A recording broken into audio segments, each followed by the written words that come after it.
Sa huling kabanata, noong sumapit ang dapit hapon isa-isa na naman dumating ang mga suki.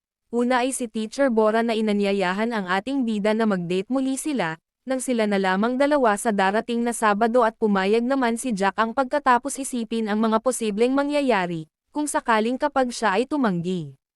Dumating rin si Gium at gusto na naman sana gumamit ng butas pero nang malaman ang pagdiriwang ng Dano, mabilis siyang tumakas at ipinagpaliban muna ang kanyang balak. Nakaranas ng magandang bangungot ang bida, dahil na rin sa pangyayari sa labas ng banyo gayong pinulot ng kanyang auntie ang asol na boxer at inamoy, kinabukasan ay nagkasundo sila na yamang sarado sila sa araw ng pagdiriwang bumisita muna kay Lola Munhi, at doon nila nalaman na posibleng sa sunod na araw uuwi na ang dalawa at iyon ay isang hindi magandang balita, na hindi na sila magiging malaya na gumawa ng kalokohan kaya't animoy nalugi pareho, habang sila'y papauwi at sa pagpapatuloy. Nag-usap ng konti ang magtita tungkol sa kung kailan babalik si Mr. Lee, nang sabihin ni Jinhee na bukas marahil walang kasigla-sigla na tumugon ang bida, dahil wala pa rin sa kondisyon ang kanyang katawan sa mga oras na ito, mabuti na lang daw at sila ay sarado, gayunman mukhang ito na rin ang huling araw na sila ng kanyang tiyahin ay masusulo ang bahay. Sa passenger set ng truck wala pa din kibu itong si Sweetie Pie. Hindi niya malaman kung paano ba hihingi ng patawad tungkol sa nangyari kahapon, gustuhin niya man na gawin na ito ngayon din, pero walang lakas ng loob niyang tumingin. Dahil sa tuwing titingin siya sa binata ay kusang nag-iinit ang body, kahit ganon ay sinubukan pa din niya na tingnan sa gilid ng mata, pero mabilis din niyang binawi ng mamataan na nakasulyap rin pala ang binata. Nagtaka si Cardo kung bakit kakaiba ang kilos ngayon ni Sweetie Pie. Nang dumating na sila sa baryo bago bumaba sa sasakyan napagtanto ni Jinhee na hindi dapat na magtagal pa ang ganito na sa kanilang pagitan ay patuloy lang naiiwas. Iba naman ang problema ngayon ng bida dahil animoy mabibiyak ang ulo sa labis na sakit ngunit hindi alam kung bakit, at habang naglalakad ang dalawa sa bakuran, nababagabag pa rin si Jinhee dahil wala pa ding lakas ng loob na magsalita sa pamangkin para humingi ng paumanhin. Ngunit mukhang kailangan na raw niya talagang sabihin ang patuloy na gumugulo sa isipan sapagkat kung doon pa niya sasabihin sa loob mas lalo lamang nakakahiya, bukod pa doon ay mahirap gawin ang pag-iwas habang magkasama sa iisang bahay, kaya naman hindi na nagpatumpik-tampak at bumunot na ng lakas ng loob, binuksan na niya ang tungkol sa pangyayari kahapon, ang kaso di niya alam ay nasa masamang kalagayan ngayon itong kanyang kinakausap. Dahil nasa unahan siya at hindi rin nagsasalita ang bida ipinagpatuloy lang niya ang mga sinasabi, na di umano'y talaga na blanko lang kahapon dahil sa malakas na enerhiya. Pagkatapos mabanggit ang salitang sorry ay sinikap ni Jack ang na maabot ang likod ng tiyahin, maya-maya ay kanya na rin sa wakas na abutan at tanging tita lamang ang siyang nasabi kaya't nagulat tuloy si Jinhee. Habang nakapasan sa likod ay inamin ng bida na siya ay hindi rin matatagalan ang pagkapit.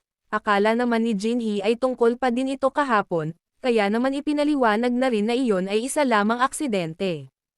Mga ilang segundo pa naramdaman na ni Sweetie na mayroong tumutukod sa likod, na sigurado na iyon na mismo ang dragon ni Cardo. Inamin din naman ng bida na sobrang sakit ng kanyang dragon sa mga oras na ito, sa kasamaang palad ay natakot ang tiyahin humakbang ng dalawa kaya't naiwan ang bida. Natigilan lang si Jinhee matapos makitang bumagsak sa lupa ang manyakol na bata, dahil doon ay mas lalo nang natakot, umalangaw-ngaw ang kanyang hiyaw sa loob ng bakuran, at sa sumunod na eksena. Dala marahil ng instinct nagawa niyang mabitbit si Jack ang sa loob ng kwarto, ngunit hindi sa mismong kwarto ni Jack ang niya dinala kundi sa kwarto nilang mag-asawa, hinihiga niya siya sa loob ngunit wala pa ding malay tao. Sinusubukan niyang tawagin ang pangalan ng pamangkin pero wala man lang kahit isang pagtugon, ang tanging dahilan niya kung bakit niya dito sa silid ito dinala ay upang maalagaan ng ayos, ang di siya sigurado kung bakit naman daw naging kakaiba ang binata na ito kanina. Maya-maya ay napabalikwas nang mapansin ang pantalon na bumubukol, alam naman daw niyang talagang malaki ang dragon, ngunit tila ata mas malaki pa ito ngayon. Para masiguro ay napagpasyahan na bakit hindi ito tignan yamang tulog pa din naman si pamangkin, laking gulat niya nang halos masampal ang kanyang mukha sa tigas ng saging. Sa harapan nito ay tinahitahi niya ang mga posibleng sanhi kung bakit nawala ng malay ang pamangkin. Una na rito ay dahil ba sa ngayong araw na ito ay ang Dano Festival at ang nagawa niya kahapon na pag-cultivate sa labas ng pinto, So ibig pala sabihin na may kasalanan daw pala siya kung bakit nangyayari ito sa binata. Marami ang mga tanong na naiwan sa isipan bukod sa hindi makapaniwala na kung totoo ba talaga ang nakikita kung ito pa rin ba raw ang saging na nakita niya nitong ilang linggo ang lumipas. Tila ba'y iba na ito na parang hindi na sa tao kundi para sa hayop. Ngunit kung pagmamasdan maigi ay malapit ng sumabog pero di niya maintindihan kung bakit ang dami niyang naipon gayong mabibilang lang ang araw na walang dumarating na suki, o dahil ba sa ngayon ay dano. Pwede rin naman daw na ito'y dahil sa kanya doon sa pag-cultivate kahapon, kaya naman kailangan daw na ito'y kanyang maayos. Tumayo muna siya at lumapit sa nakabukas na bintana upang isarado, dahil hindi naman lingid na ang kanyang plano ay lampas na sa linya at humingi na rin ng patawad sa kanyang asawa, gagawin lamang daw niya ito upang si Cardo ay matulungan. Pagkatapos isarado ang bintana ay mabilis na bumalik para gamutin ang ating bida, sabi pa nito na maghintay lang ng ilang minuto ay tiyak na malulunasan, at kasabay nito sa araw ng dano. Halos 70% ng mga babae dito sa village ay nasa isang matinding pagdurusa, halimbawa na lang itong si Haro, si Gium at ang hepe ng bayan ay kanya-kanya silang sikap sa araw ng dano dahil sa malakas na enerhiya. Ngunit may isang babae na naiiba sa lahat, walang iba kundi si Teacher Bora na ni minsan ay wala pang karanasan sa bingbang, kaya't bukod tangi na siya lang ang hindi naapektuhan ng sumpa. Walang malinaw na paliwanag kung bakit kahit natutulog si Jack-ang ay nasa battle mode pa rin ang kanyang saging, pero sakto iyon upang magawa ni Jinhee ng maayos ang trabaho. Pagsipsip ng maraming beses nakitang mas maganda na ngayon ang aura ng bida, buong akala niya ay sapat na ang pagkain na iyon. Ngunit nagulat siya pagkatapos dahil ang malaking python ay nagwawala pa din. Dahil doon ay kailangan na ang susunod na plano, pumunta siya sa maliit na cabinet upang kunin ang para sa family planning. Akala din niya ang reserba niyang sanitary ay hindi kailanman magagamit, pero sa wakas ito na raw ang tamang oras para ilabas ito. Ayaw man sana niyang gumamit ng family planning, ngunit sa araw na ito ay masyadong mapanganib, na kung hindi daw siya magiging maingat ay tiyak makalipas lamang ang 9 na buwan may iiyak na sanggol. Bago magumpisa natatawa na lang si Sweetie Pie habang sinasabi na Jack ang ginagawa lang ito ni tita upang ikaw ay iligtas sa panganib, at upang kung sakali man na bigla magising ang binata ginamit niya mismo ang underwear ni tita para matakpan ang dalawang mata, at dito na tuloy-tuloy na nagtrabaho sa ibabaw. Ngunit sa kalagitnaan natigilan ng saglit matapos makita ang larawan nilang mag-asawa kung saan masaya sila sa larawan, lalo na ang mabait niyang asawa na si Mr. Lee. Hindi man lang nakaramdam ng pagsisisi bagkus kinuha at pansamantalang itinapon, at pagkatapos ay masigasig na nagpatuloy sa malakas na pagbomba. Makalipas ang maraming pagbomba at bago pa siya ay tuluyan na makatapos, nang nabawasan ang natipon na enerhiya ng bida, siya ay nagising at dahan-dahan na nakikita si Auntie Choi na nakapatong. Buong akala niya na ito ay isa na namang magandang bangungot. Banggit sa isip na bakit kaya si Tia ay nangangabayo sa akin, pero mukhang makatotohanan kaya naman hindi napigilan na humipo sa dalawang bundok. Bagaman nagulat si Jinhee dahil di niya alam na nagising na pala ang binata, sa halip mahiyalubos pa siya natuwa at dito na nila ipinagpatuloy ang mas magandang laban. At noong sila'y matapos, nakahinga na ng maayos si Sweetie dahil sa wakas natapos na rin ang laban at iyon ay sapat na siguro, pero habang gumagapang paalis sandali siya ay nagulat nang maramdaman na may kumakagat sa kanyang bulaklak.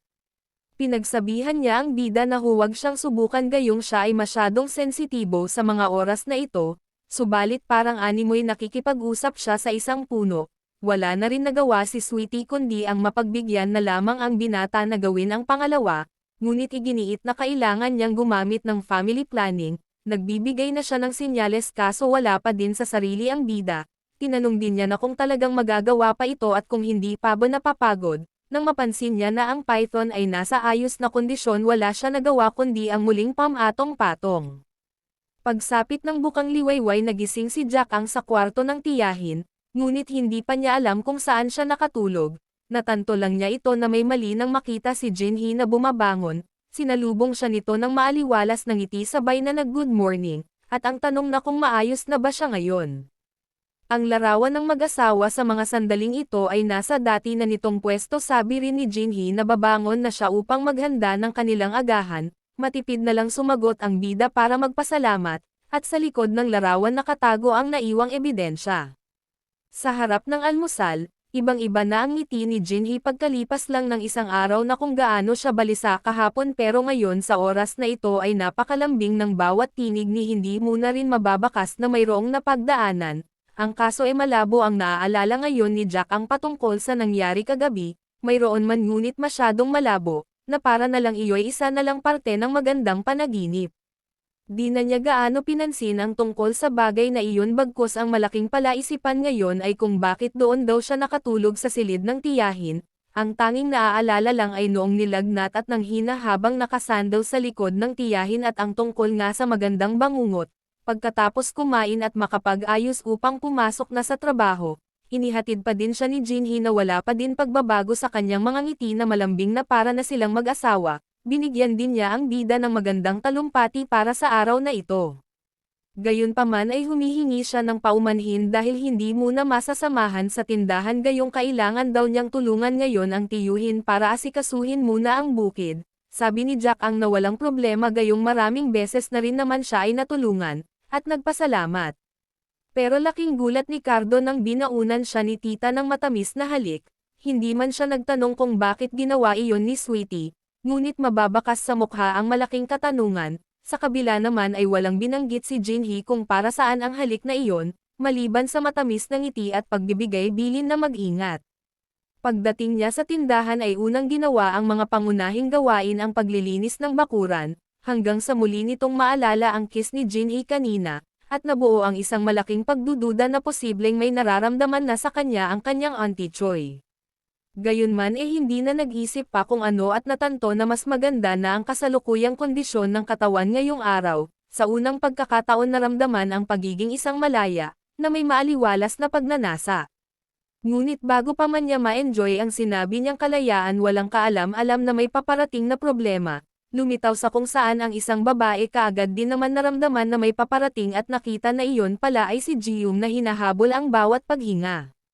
Malayo pa man ay kaagad na siyang nagtanong kung pwede na gumamit ng butas, sabay nagbanta na kung sakaling sabihin daw ng bida na walang butas ngayon ay papatayin siya nito, batid ni Jack ang na iyon ay isa lamang biro kaya naman maayos niyang kinausap ang isa sa kanyang suki, hindi rin niya kaagad sinagot na pwede gumamit ng butas sa halip bumati muna ng magandang umaga at kamustahin ito, sabi ni Ji-yoon grabe nasa isang sukdulan siya ngayon ng pagnanasa. Hanggang matanto na hindi pa rin sinasabi kung ang butas ay pwede o hindi, kaya't kulang na lang ay magwala na ito sa matinding pananabik.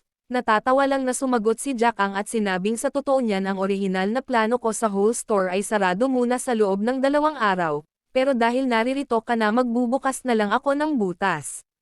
Dahil doon si Ji-yoon ay nakahinga na rin sa wakas ng ayos, bagaman nagsariling sikap na siya kahapon, ginawa na ng halos buong araw ngunit hindi talaga naging sapat, kaya't dumating siya dito na kulang na lang ay magmakaawa.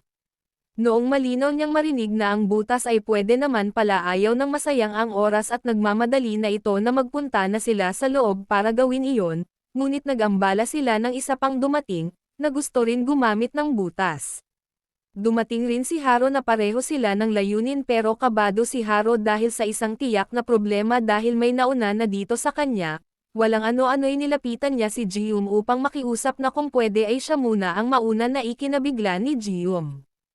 Kahapon, unang beses na naranasan ni Haro ang malubhang pagdurusa sa panahon na ito ng dano, paggising niya nitong umaga ay parang lanta na gulay bagamat mayroon siyang duda na dahil talaga ito sa dano, ang di inaasahan ay magiging ganoon ang pakiramdam na iyon kahapon, maging ang kanyang ina ay nakita sa loob ng banyo na nagsasariling sikap.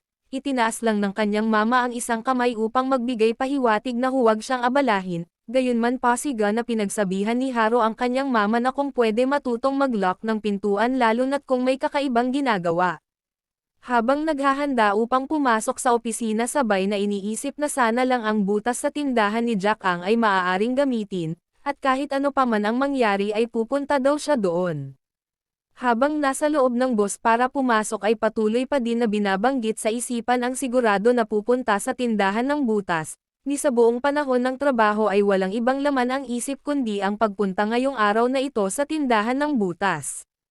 Hanggang may bigla na lang bumagabag na paano kung ang pagpunta na ito ay maging dahilan naman ito para magbago ang tingin sa kanya ng bida na isang easy woman, gaya na rin iyon na ang tanging nakikita ang kanyang katawan at hindi ang buong pagkatao, pero kaagad rin na inaalis ang mga iyon sapagkat hindi ito ang oras para isipin pa ang ibang bagay at ipapakita na ang gusto lamang ay ang magkaroon ng pangkaraniwang relasyon.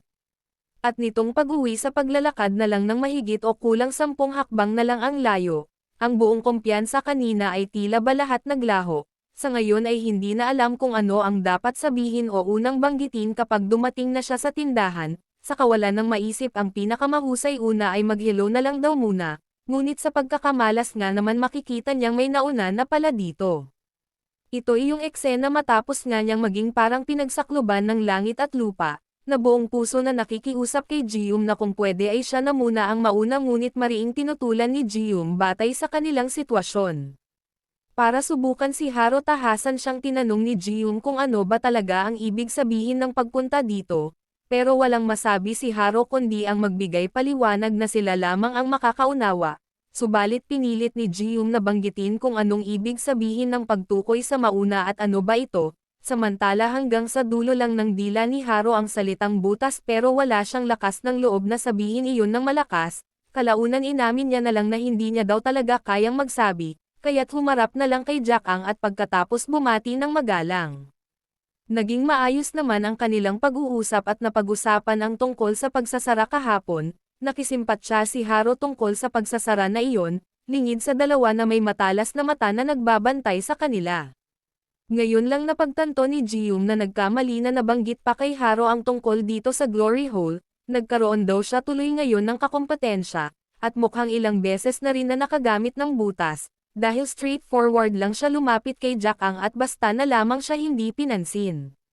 Upang hindi mangyari ang hindi makatarungan na hatol, lumapit siya mismo sa bida at mahigpit na kumapit sa bisig at matapang na sinabihan si Haro na putya dalagita, ako ang siyang nauna dito kaya dapat na ako ang mauna sa atin, kung gusto mo maghintay ka para sa iyong turn. Dahil doon ay maging si Cardo hindi man lang nakaangal ni hindi naglakas loob na magbigay ng paliwanag ang tanging nagawa lang niya ay ang subukan na hindi magalit si Haro, habang si Ji-yoon ay pikit mata lang na naglalakad papunta sa loob ng tindahan, bagaman walang nagtatanong pero may halong pangungonsensya itong nagkwento. Na di umano, palagi na lang ganyan si Haro sa tuwing may isang bagay na nagustuhan ay talagang nabubulag na sa ibang mga bagay. Tila close friends kayo ni Haro ayon sa bida. Sagot naman ni Ji-yoon, kilala ko siya noon pa man mula sa pagkabata, siya ay nakakasama ko rin ng madalas o paminsan-minsan. Noon ang kanyang mga hilig ang manghuli ng isda gamit ang biga, o di naman kaya ay nanghuhuli ng mga tulong, walang masabi si Cardo kundi ang tumawa sa likod pero sa likod ng kanyang isip ay sinasabing ang mga dalaga na ito ay tila ba napaka-tomboy noon. Ngunit matapos niyang mabanggit ang lihim na pangungutya ay hindi inaasahan na bigla na lamang babalik si Ji-yoon at siya ay hahalikan nito. Siyempre dahil nagtagumpay si Ji-yoon na may paglaban ang kanyang karapatan sa sinasabing kung sino ang mauna ay siyang dapat mauna kaya't para dito ay isa na iyong malaking tagumpay, eksaherada itong naghanda at mabilis lang na kinuha ang madilim na panali, sarkastiko pa niyang binabanggit sa sarili. Yamang ngayon naman ay dano uubusin ko na dito ang lahat ng aking lakas, maging ang lakas ng lalaking ito ay aking uubusin, at hindi ako magtitira para kay Haro. Ngunit ang lahat ng kanyang plano ay nauwi sa isang malaking kabiguan, ginawa na nila pareho ang lahat ng paraan subalit ang saging ng bida ay hindi man lang nagpakita ng kahit isang paggalaw, at dito sa labas ng tindahan sa panig ni Haro. Walang magawa kundi ang kimkimin ang selos, ikanya na hay nako. Hindi ko talaga inaasahan na pagdating ko dito ay may nauna na dito, gayunman kung tutuusin kung hindi dahil sa babaeng iyon ay hindi ko malalaman ang tungkol dito sa butas. Ngunit sino naman ang makakaisip na walang ano-ano'y basta na lamang niyang ginawa ang paghawak sa bisig ng walang alinlangan, samantala ako ang tanging nagagawa ko pa lamang ay ang ibigay kay Jack-ang ang aking numero, pero siya ay nagagawa na ang humawak ng libre at bukod pa dito. Maliban sa aming dalawa na naririto ngayon marami pang mga babae ang maaring humawak sa binata dahil sa uri ng kanyang trabaho na taga-bingbang, o di naman kaya ay nag-iisip lamang ako ng ganito kawerdo, at hindi na niya halos napansin ang paglabas ng dalawa na mabilis natapos. Kung gaano kaligaya noong pumasok si Ji-yoon, nitong lumabas ay walang magawa kundi ang kimkimin ang sama ng loob matapos mabigo, At si Cardo naman hindi na makita ang dalawang eyeball sa labis na kahihiyan na sinapit, matapos hindi man lang tumayo ang saging.